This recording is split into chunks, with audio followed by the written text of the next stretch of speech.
Rob, welcome back. It's always exciting here in Hedera land. How's your week been? It's been a great week. Yeah, great to be back, Brandon. Let's get into the questions. All right, we'll jump right into it. So the first one comes from Matt.hbar who asks, any progress for Hedera or the foundations/associations in Europe? Sad to see Hedera is not part of the Digital Euro Association conference this week, despite the HBAR Foundation partnering with them last year. I don't know about the Digital Euro event, but the Foundation and the Hashgraph Association have a huge presence in Europe. There's an awful lot going on. Hashgraph Association obviously is based out of Switzerland. We have presence across most of the countries in Europe. So we have advocacy and developers and developer advocates working, got Greg Scallard and Tim McHale and Hanya Othman and Giuseppe Bertoni. And so Europe is very, very, very much covered. We've got governing council members that are based out of Europe, like EDF. And of course, there's that's ignoring the, post-Brexit UK as well, also having a huge presence, both from our ecosystem partners resourcing and the things they're doing. Community-wise, very, very strong in UK and Europe. So I don't think it's being ignored at all. There are lots of events happening, big conferences in Switzerland and Europe that we're participating in. I think next one's Paris Blockchain Week. I'm going to Zurich to Point Zero, which is at the beginning of May. So, yeah, I don't recognize the question's suggestion that Europe's being ignored at all just because we're not at the Digital Euro event. Yeah, that's all I've got to say on that. All right, that works.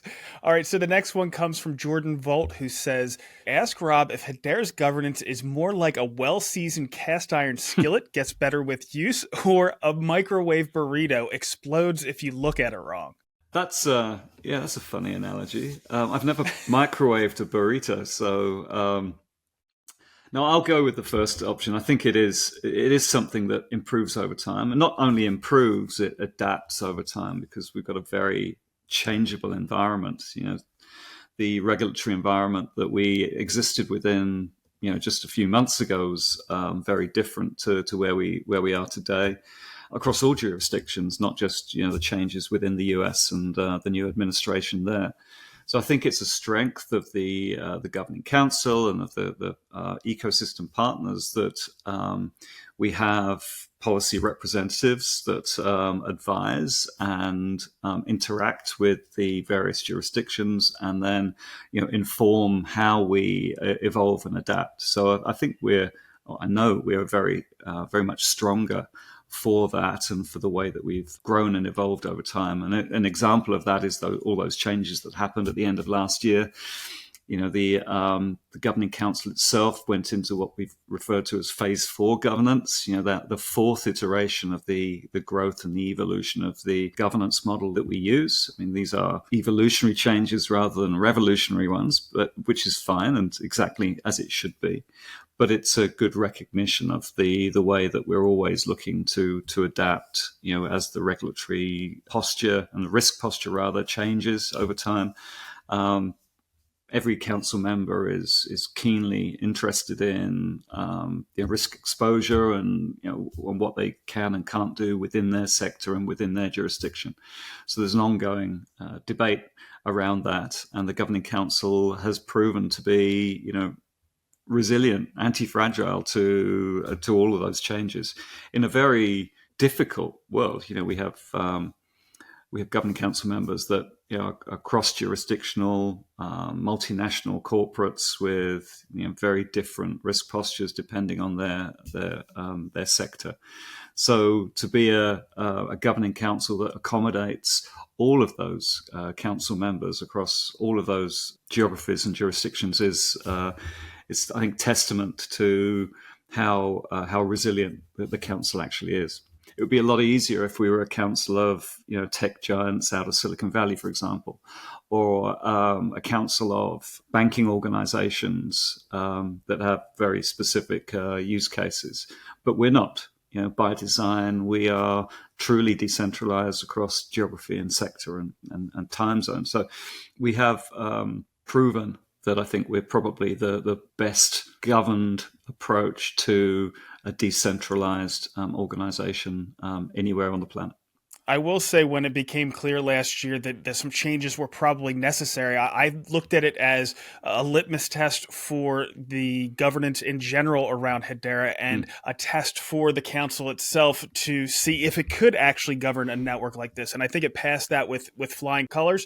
But the other thing is you've brought up this notion of anti-fragile a couple times. I heard you talking about it the last time we were talking. You brought it up again. It's the idea where, something that is fragile, you stress it and it breaks. Something that's robust or strong, you stress it and it doesn't break, but it doesn't get stronger. Where anti-fragile is something that when you stress it, it actually gets stronger. So you've been using that term more often. Are you thinking that the council has proven itself to be anti-fragile?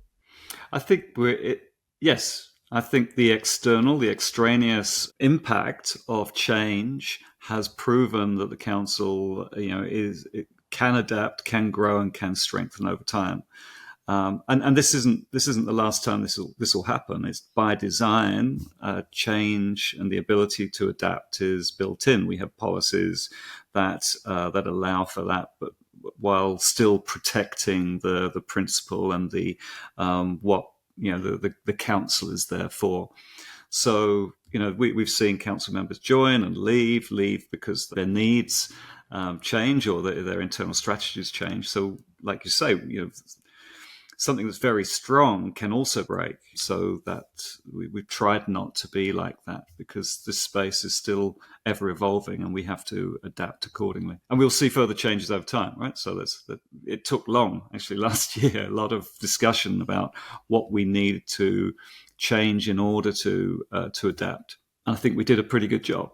But we need to not be complacent, and we'll continue under the new president, Tom Sylvester. I have no doubt that will be kept foremost in our mind to make sure that we continue to be fit for purpose as we grow, as we fill the council, as we then work out how we roll off council members and bring and onboard new council members in a very slick way without any impact to the network at all.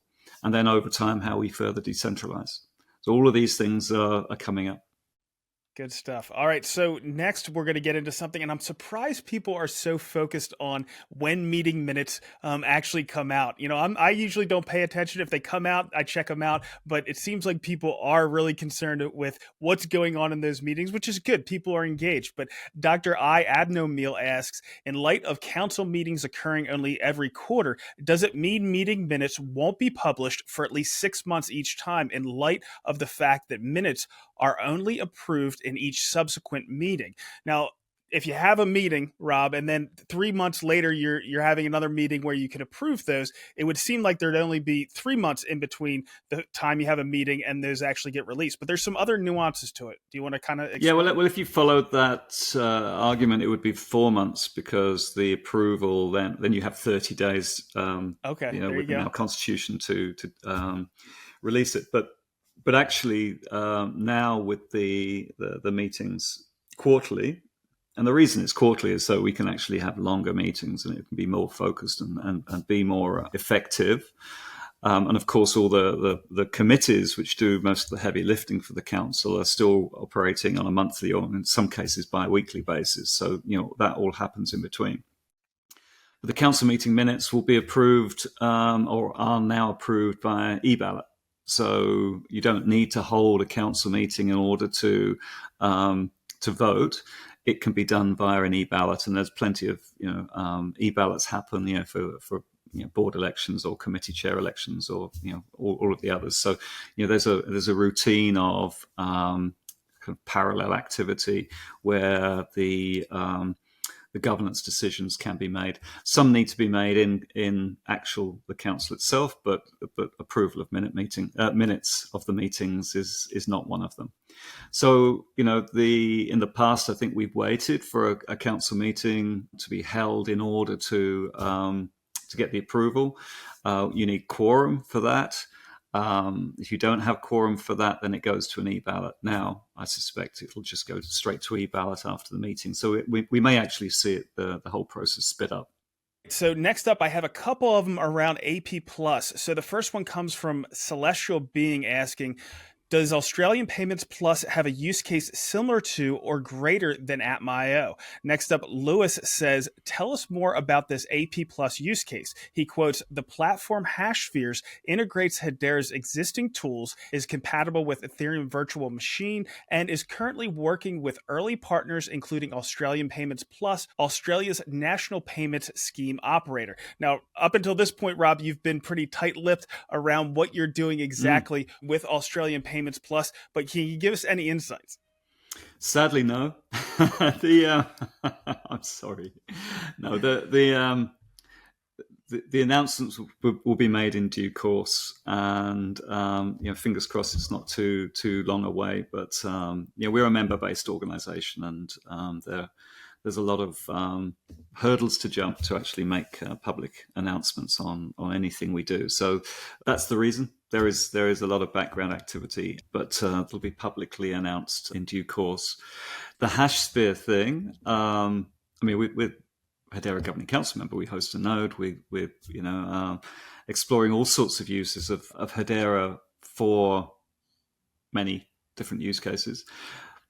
HashSphere, now it is a product. Now the beta launch has been launched this week, is part of that mix, right? And as I talk about a lot, we have a mainnet. So we've got a public mainnet. We have Hyro, which is all open source. And now we have the ability to actually use a private instance of Hedera in HashSphere. So we've been talking to the Hashgraph team almost since the beginning to see how that might fit. Because like all enterprise, there are use cases which require privacy, which don't necessarily need a public ledger. And in some cases, having a public ledger is, a barrier or an inhibitor to actually using or deploying that use case. So it's very interesting to have this mix of different capabilities while all built on the same technology base and the same code base. We've had both us and our stakeholders and members regularly have the discussions around what should be private and what should not be, and not just there, within the whole industry. I'm very plugged into the Web3 industry in Australia, and we there's an ongoing conversation about what should be held private, what needs to be on a public ledger, and what's in between. So it's right that we're engaged in that conversation, and having HashSphere now ready to run discovery exercises on to actually truly demonstrate. And it's often not until you are able to test, prove, and demonstrate these use cases that the stakeholders, the business decision makers actually understand or get it, or ask the informed questions about how these things align with business strategy. Because until you get that alignment, you've got no chance of getting anything into production meaningfully. So you've got to engage the business sponsors, the business decision makers, the risk teams, in a way where they can understand that what they're signing off on is not going to end careers or cause big problems. HashSphere allows that for us and for other enterprises that are engaged in the beta program with Hashgraph, because I hope we can get the Hashgraph team on to be the authoritative answerer of these questions, because I know the community are very, very interested in those answers. But from my perspective, and as someone who has looked at HashSphere as a way of solving some of the problems that we need to solve around privacy of data and personal information and transactional privacy and that sort of thing. All enterprises have those kind of concerns about public ledgers to a greater or less degree, and sometimes those concerns prevent them moving forward with DLT use cases. There's grand vision, the use cases actually resonate, but then they hit these risk teams, or they hit the compliance barriers, or whatever. What HashSphere does, from my perspective, is it allows that allows you to proceed with the use cases in a way that doesn't potentially have consequences to the privacy of data. And it takes you along that journey and a further step. We talk about Web 2.5. That's kind of where you're going. You're trying to get enterprises out of the comfort zone that they've been in for 10, 15, 20 years in the Web 2 space, and to try and move forward into the future, the Web 2.5 step as the first step. HashSphere allows for that, because what you end up then doing is building the expertise, building the tooling, building the experience of using the Hedera technology in a private instance. And then when it becomes possible, when it becomes viable, and when there is a business need to do it, there's a natural extension out of that private space onto the mainnet. Now, there are lots of architectures, and the paper that was released this week with the launch shows 3 different models. It shows the HashSphere, the private bubble, if you like, within which you can work. There's the bubble-to-bubble kind of interoperability, which is quite interesting in its own right. How do you do the intersphere interoperability? And then there's the fully hybrid private to public mainnet model as well.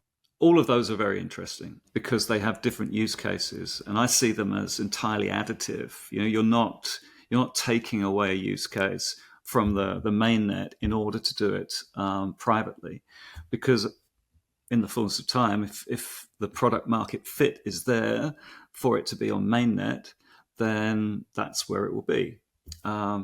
If there's a business and commercial need to keep it all private, then you'll stay in the sphere. But you will have teams that are familiar with the ways of working with Hedera in either way, and then they'll cross-proliferate.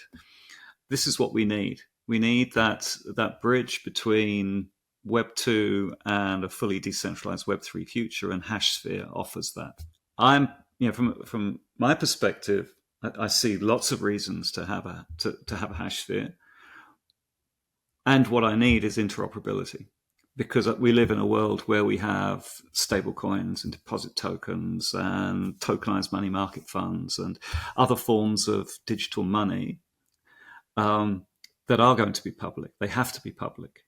So we need to be able to interoperate between mainnet and private instance.